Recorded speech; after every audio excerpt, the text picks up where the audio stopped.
The Oklahoma Sooners are the most overlooked team in college football.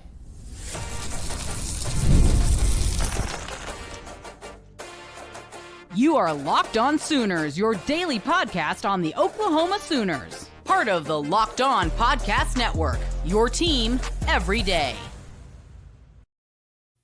What's up, Sooner Nation? Welcome to Locked On Sooners, and thank you for making Locked On Sooners your first listen every single day. Shout out to all the everydayers. We're part of the Locked On Podcast Network, your team every day. Today's episode is brought to you by our friends over at Monarch Money. Take control of your finances with Monarch Money. Use code LOCKEDONCollege at monarchmoney.com for 50% off your first year over at monarchmoney.com. He's Jay Smith of Unfair Sports. I'm John Williams of Sooners Wire at USA Today Sports. And Josh Pate of the Josh Pate College Football Show had some pretty positive things to say about the Oklahoma Sooners, Jay. Yeah, on his show, the Josh Pate College Football Show has been changed. I still keep wanting to call it Late Kick. It's Late Kick, man. It's like it will forever be the Late Kick show. I'm sorry, it just will. Totally understood, but I get his branding. Yeah. Right. Like I get his branding attempts, but I digress. He went through his top 10 post-spring top 10 rankings, and he had a lot of kind of teams that you would not have expected on said list. But the one that jumped out the most was, of course, Oklahoma. And he had Oklahoma at number 10 in the nation in his rankings, which, remember, all of this stuff are power rankings, not power, not really like an actual just seeding, quote unquote. It's more so if Vegas, the hypothetical lines, Vegas would have Oklahoma over everybody but like 10 teams in the country. Granted, that feels a little ambitious. While at the same time, I get it. His main quote that Josh Pate had to say about Oklahoma Sooners is that he's really a believer of John Mateer. He's a very big believer of Ben Arbuckle, believes the defense should maintain a top 20 status in the conservative realm. But if the Sooners come out there and the offensive line is solid, there's no true excuse for Oklahoma to not to finish in the top 10 easily. I mean, this is one of those teams that has to go prove it on the football field, but the pieces seem to be there.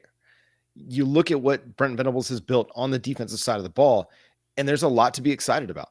It does come back to the offense. It comes back to how well that offensive line can hold up. And if the offensive line can hold up, there's no reason why John Mateer can't cook with Ben Arbuckle as his offensive coordinator, despite some of the, I don't even really want to say lingering issues at wide receiver, because you've got a healthy Deion Burks that you're going to be bringing back for 2025. And we've seen how dynamic he can be when he's on the field and he's healthy and he's consistently playing. It's just a matter of finding another guy to help him out. And you don't even need 3 great wide receivers for this offense to be good. You just need Deion Burks and another guy, somebody that can line up on the outside and take a little bit of pressure off of everything that's going to happen in the slot. You bring in a Jadyn, and that makes your running game that more dynamic. It gives you better running back depth than you had, and it's going to help your offensive line out a lot because this is a dude that can create after contact. He's not going to need the hole to be 5 yards wide for him to make plays. And you've got a guy in John Mateer who's very experienced in running that read option, the RPO game that seemed to be a bit detrimental to Oklahoma last year, where the quarterback wasn't quite getting the right read a lot of times. And it was not allowing those running backs to get some of those easy yards. And I mean, it was covered in a lot of different spaces, how the holes were wide open and the running back probably should have got the ball, but didn't. You've got a quarterback that's much more experienced, is going to be able to help the running backs thrive a little bit better because he's going to see it better and he's going to read it better. And you made a good point there, John, about your wide receiver room. I mean, I know that the big major concerns is you don't have the Gibson boys right now, but they're both expected to be back right before the season starts. But you're right. You've got Deion Burks, and then you add in the additional players that you brought in from the portal, him and Isaiah Satania. To be honest, it's going to be tough covering those two, let alone everybody else on the roster. Zion Kearney is still up and coming. He's young, but he's going to do something. Elijah Thomas is probably going to fight his way in to get a bunch of snaps because the dude's an athletic freak. I still am high on Keontez Lewis as more of a possession wide receiver. Hell, he could go out there, John, and be a burner, and I didn't realize it. But I am very high on him as a possession guy because he has some really good surefire hands. So, and then adding Jermichael Carter, who super underrated, but could go out there and stun a bunch of people. You've got a pretty solid foundation and group of wide receivers that this year in comparison to last, I'm not as concerned with John Mateer knowing the offense and helping teach down the line, with Michael Hawkins understudying John Mateer on just being able to, do the leadership things while at the same time understanding the book. We should be good. But you're also right. Jadyn Ott is probably one of the more critical pickups that Oklahoma did outside of a Derek Simmons, mainly because it's going to take a lot of pressure off of Mateer on those early yard downs, as long as the offensive line is solid. We got to talk depth chart soon, though, but it's intriguing that Pate is already this high. Honestly, I'm gonna be real, John.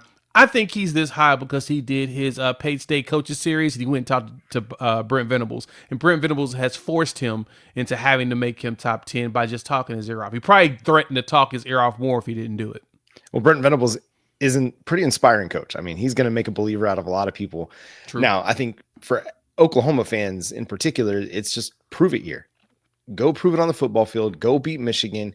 Go beat Auburn. Those 2 home games, beat Texas, and prove that you're a team that can win 10, 11 games this season. I think, again, it's not all on John Mateer. It's not all on the defense.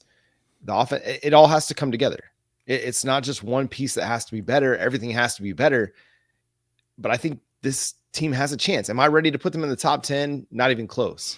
I'm not even sure I feel comfortable with putting them in the top 25 because of how last year went. But again, I do have a lot of optimism and hope, hopium, if you want to call it that, good old in hopium. What Oklahoma is going to be able to be this year. It's not going to be easy, and it's not going to be a cakewalk by any stretch of the imagination. I'm on record as saying I don't think the schedule is as tough as everybody wants to make it out to be. But still, they got to go and they got to prove it. And they're going to have tough road games against Tennessee and against Alabama and against South Carolina. And then obviously the Red River Showdown. Those are difficult games for Oklahoma. And then you have LSU coming to town. That's a difficult game. I mean, LSU coming to Norman might be the toughest game on your schedule, to be honest.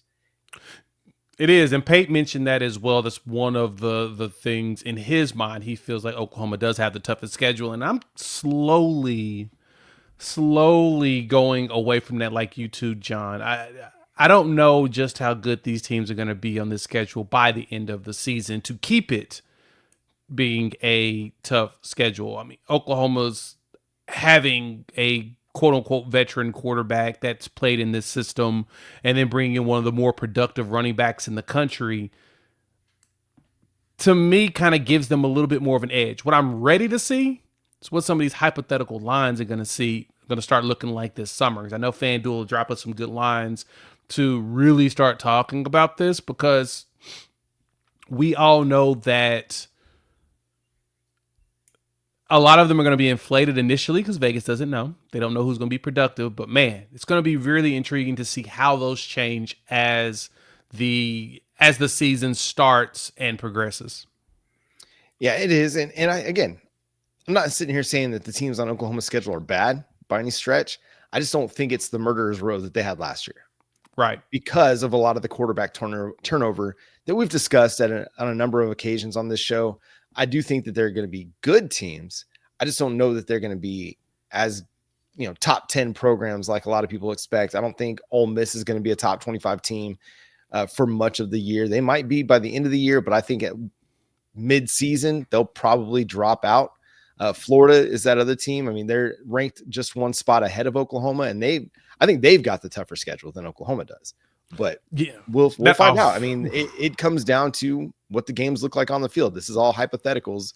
I just don't know that Oklahoma's schedule is as difficult as people want to make it out to be. Is it tough? Yeah. Is it top 1 or 2 in the country? If we're going to look at, spring top 25s, then you could argue that. But based on what you see on the roster, I just don't know, man. No, that's true. And Florida's non-conference is just ridiculous. Just the fact that he got to play the other Florida schools that have moments of being really, really good or being really, really awful. That's going to be tough for them. Tough. Yep. Hey, we're going to talk about an early depth chart projection from the Oklahoman coming up next. We'll also talk about Oklahoma's seeding in the NCAA tournament. We'll talk about what happened at the SEC softball tournament as well, coming up here on Locked On Sooners.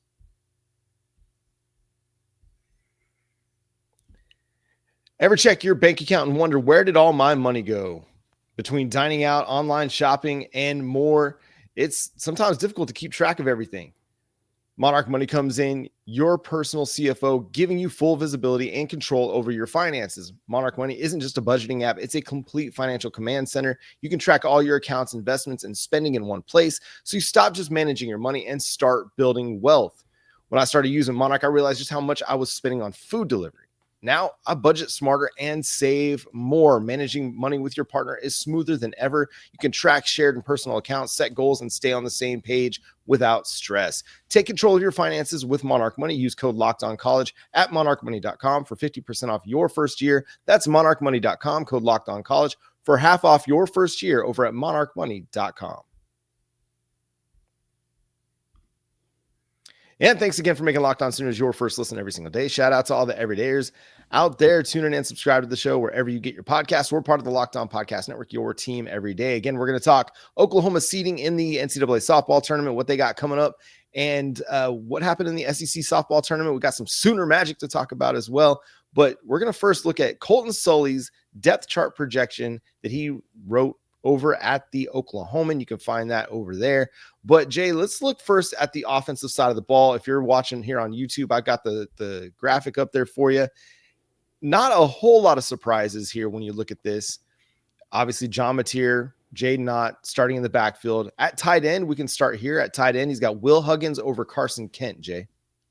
And that makes sense. I think Huggins is the one that everybody raved the most about in practice. So you can expect for him to be the one that gets most of the burn, and then Kent right behind him. I'm still trying to figure out what else is going on in that tight end room. What's the other guys from John Locke down to Trinae Washington? What are we going to get out of them? Still, speaking of which, Trinae Washington is the one that I want to see get on the field more. I think he has really good potential. He can stretch the field. He's a lot faster than he looks, and as he puts on that size, that college tight end size, he's going to be a problem. So ready to see what he turns into this coming season or whatnot. But I think the one that really got me was a couple things that jumped out. One, Xavier Robinson right behind Jadyn. Now, I totally understand that Xavier Robinson is, we're kind of expecting X-Rob to have another, big year after what he gave us against Alabama, but dealt with, being banged up and couldn't produce as much against Missouri against LSU. But I'm wondering if with Taylor Tatum back there, how much, I've heard that Jim Nagy's very high on him, similar to he was on Ott. He goes off of his NFL scouting when it comes to players, and Tatum is one that's big on his list. So I'm wondering if X-Rob's really going to supplant him, or if we're going to see, cause, we all know Javonte Barnes still on the roster, but he's still dealing with that foot. So I think he'll just be a rotational piece. But if X-Rob's going to be able to really take that spot away from Taylor Tatum. That's going to be a big fall camp battle, that RB2 spot, because you've got a guy in Xavier Robinson, had the big game against Alabama. You got a guy like Taylor Tatum who's got all the potential in the world, just has to hold on to the football. And then you've got that veteran in Javonte Barnes, who what you're going to get when Javonte Barnes is out on the field. What will they feel most comfortable with coming out of fall camp? That's going to be the question. And I think we could see a week-to-week, variation at RB2. The other question was interesting was at left guard. So looking at the starting off, we got to start here at wide receiver. Elijah Thomas projected to be a starter per Colton Sully, and Colton mentioned in his article over at the Oklahoman, he said, by all accounts, Elijah Thomas was dominating spring ball. Not good. He wasn't good. He wasn't showing flashes. He was dominating spring ball. Mm-hmm. Oh yeah, the dude's an athletic freak. If you've ever heard me talk about him as a recruit, I mentioned that he has a lot of CeeDee Lamb traits at that young age. And I'm not saying CeeDee Lamb today at the Dallas Cowboys. I'm talking about CeeDee Lamb when he came in as a freshman, in which he did play as a freshman for Oklahoma. He has a lot of those traits. Very athletic, great job spotting the ball and getting it at the high point. And in space, really tough to defend. Now, a lot of people will point out he played at Chakotah, a smaller school in Oklahoma. I totally get where you want to go, but you've seen a ton of players from small schools go out there and dominate. It's a very common thing. If the traits are there, the traits are there. And I think Elijah Thomas has those. And so Emmett Jones has another toy to play with to decide on how he wants to use them. Ben Arbuckle's going to probably move him around and have him play a few spots to see which ones jump out. But that's the word on the streets. He's been dominant in practice. He's one that a lot of people were like turning their head saying, whoa, that kid's gonna be something. And if that's the case, it's hard to keep players like that off the field unless something else is keeping them off. And I don't think that's going to be the problem with Elijah Thomas. Yeah, you want to find guys that are able to not just make the plays when the ball's thrown their way and they've got open space, but they're guys that can make plays after the catch. And he certainly has the ability to make plays after the catch. He's going to fight for the football in the air as well. And you need those kind of things. It's not enough just to make the catch and get tackled. You got to make the catch and create, and those are the traits that separates the greats from the good. And if he can do that, and if he's already doing that in spring ball, I'm encouraged, man, and I'm excited about what his potential could be in the fall. But looking at the offensive line, Colton Sully has it projected like this: left tackle Jacob Sexton, left guard Heath Ozida, center Troy Everett, right guard Febechi Wewu, and right tackle Derek Simmons. Now, the left guard piece is probably the one that's most fascinating here because a lot of people are projecting Eddie Pierre-Louis to be the starting left guard, but we know that Heath Ozida had some good moments in the fall, and they're very high on his potential at left guard. And it makes sense. He played a lot of it last year. He got a lot of burn and was pretty solid when he did play, especially when healthy. The question more so to me is his time off, has it opened the door for Eddie Pierre-Louis to get most of the burn? He did do most of it in the spring. He was the de facto starter, and if he grasps Ben Arbuckle's system faster than the way Heath did, good chance that Heath is just his backup, and they rotate both of them, play them both a lot. Like, it's okay to rotate linemen if you've got guys with experience that you feel comfortable with. And I could totally see him coming in there and rotating with Eddie Pierre-Louis at that left guard space while Eddie is still, building himself up as a redshirt freshman. He's one of the few, honestly, Fogier, as well as Michael Fasusi are the freshmen / redshirt freshmen that I'm way more comfortable with going ahead and playing than anything. Eddie Pierre-Louis was expected to play last year if he had came in the spring. And now that he is here, Bill Beatonbow's got himself someone fun to, like I said, toss into the lineup. And we all want to see him on a GT pull, GT counter, and just coming down like a freight train hitting somebody. He was a track kid. He did run track at his size. So that one, I can see the Ozida love. I kind of think that Eddie's going to end up supplanting him when the season starts. Well, I just think that when you've been out of spring ball, yes, you've got some things that you can build off of from fall, from actually playing against SEC competition. You got the Alabama game that you can hang your hat on. Still not being available and not practicing and not participating with the first team offensive line kind of puts you back a little bit. That doesn't mean that he can't come in fall camp and then, reestablish himself as the starter at left guard. I just think he's got stiff competition to do so. And I think that's what's great about what the offensive line looks like right now. One, it's generally healthy. Like 9 of the 10 guys that are in your 2 deep are healthy. Heath Ozida is the only one that's coming off of, some surgery and stuff that he's got to rehab from. But the rest of those guys, they were able to practice all spring, except for Jake Michaela. Jake Michaela came in the spring portal, but he's coming in healthy. He's not coming in dinged up, banged up. You're not looking at your 2 deep and thinking, oh man, we hope this guy's healthy. We hope that gguy's healthy. And we're relying on the 3 deep. But even if you go 3 deep, you're talking about guys like Logan Howland. You're talking about guys like Luke Baklenko. It looks a lot better than it did even last year. So hopefully you're not having to get that far down your offensive line depth chart in 2025, but it looks better than what it did. And I think that left guard spot is going to be one of the big position battles in fall camp. Yeah. we'll see who emerges. And I think you're right, man. Play everybody, play both guys. And you're going to get an opportunity to in those, first 4 weeks, 5 weeks of the season, when you have 3 non-conference games, not against Michigan, but, against the Illinois States and Kent State. And there's one more in there. I can't remember exactly who it is. Temple. Yeah. Those are great opportunities to play a guy like Heath Ozada. And with Fabechi Wiwu going into his last year of eligibility, you're going to need to continue to build your guard depth, regardless of who ends up starting the majority of your games in 2025. And hey, we'll talk defensive depth chart on tomorrow's episode. We'll give you our thoughts and our reactions and potential camp battles that could take place that could reshape the depth chart on tomorrow's show. So make sure you're tuned in to Locked On Sooners on YouTube or wherever you get your podcast. We're going to talk softball coming up next here on Locked On Sooners. What seed did Oklahoma get? What was the reaction of some of their opponents? We'll discuss coming up next here on Locked On Sooners.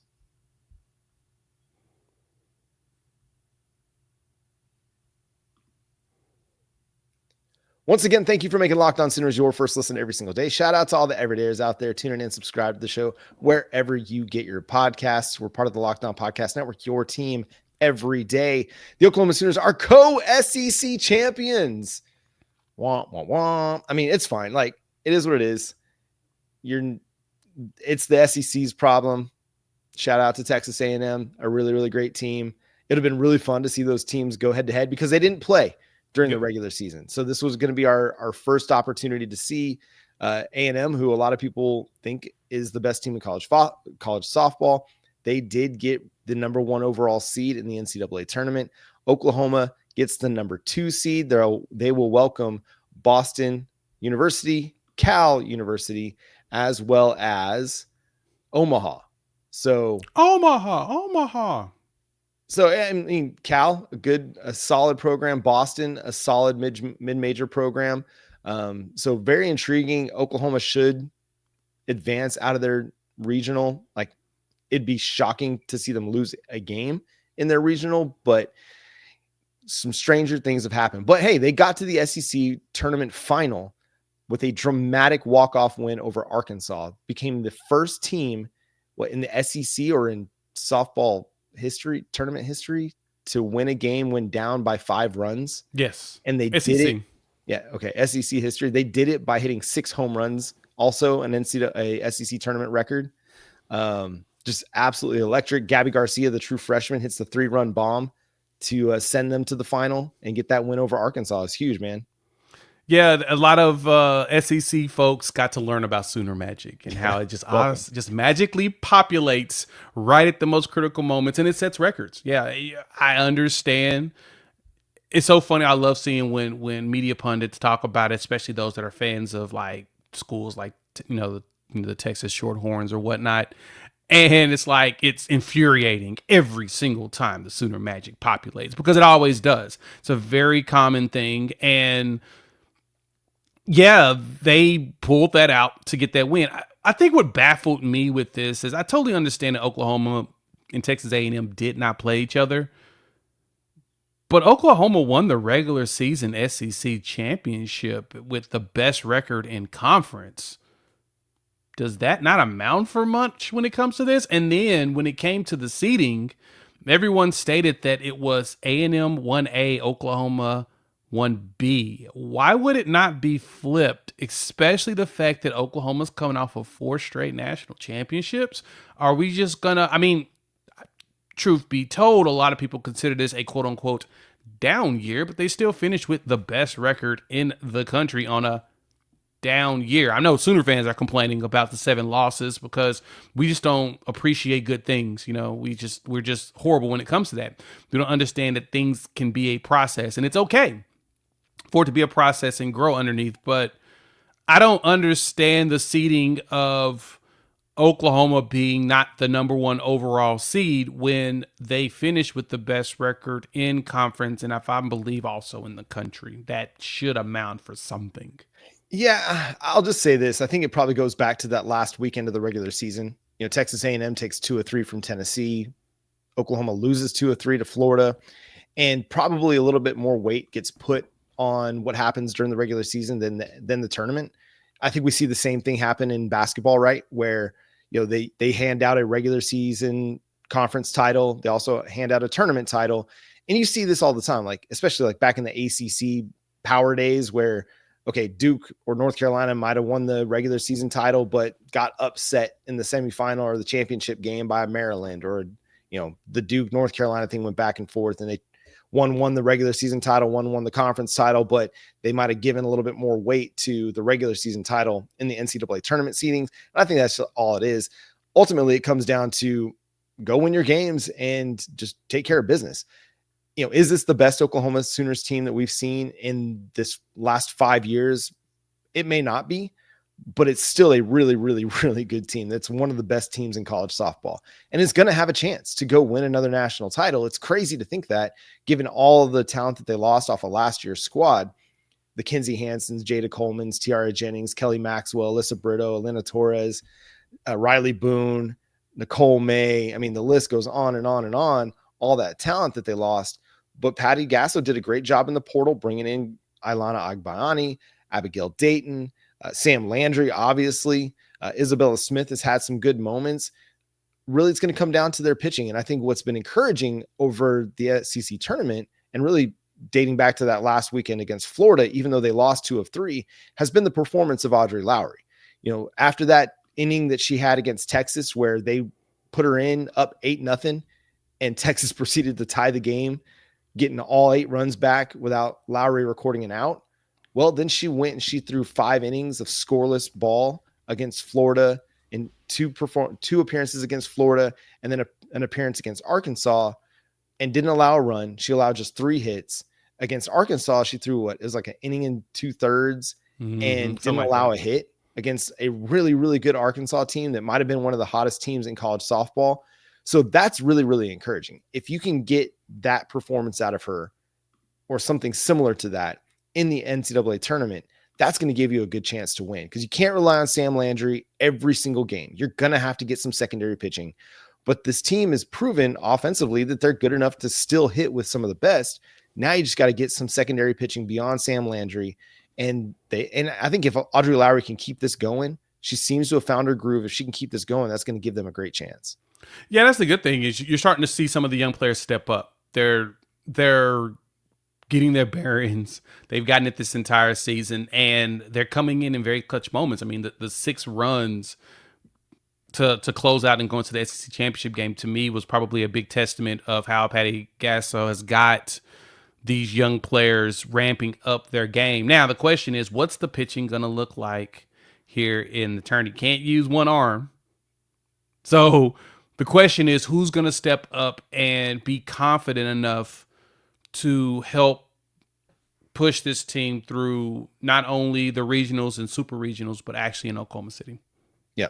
Also, shout out to Sydney Barker. She had 2 home runs in that game against Arkansas. Yeah. Like, you got to get the back half of your lineup hitting. And if they're doing that, they're providing a little punch, a little power, that's going to go a long way for what Oklahoma wants to do. Against Omaha, Cal, and Boston, it's going to be important for Patty Gasso to have to only use Sam Landry maybe one time. If she can do that, if they can get through it where, hey, we only had to use Sam once, maybe twice in the weekend, that'd be huge, because you don't want to overextend her, because when you get to the super regional, where there's a good chance you face either Alabama or Virginia Tech, that's going to be a tough matchup. And remember, you lost the season series to Alabama. They're a good team. Virginia Tech is a really, really good ball club.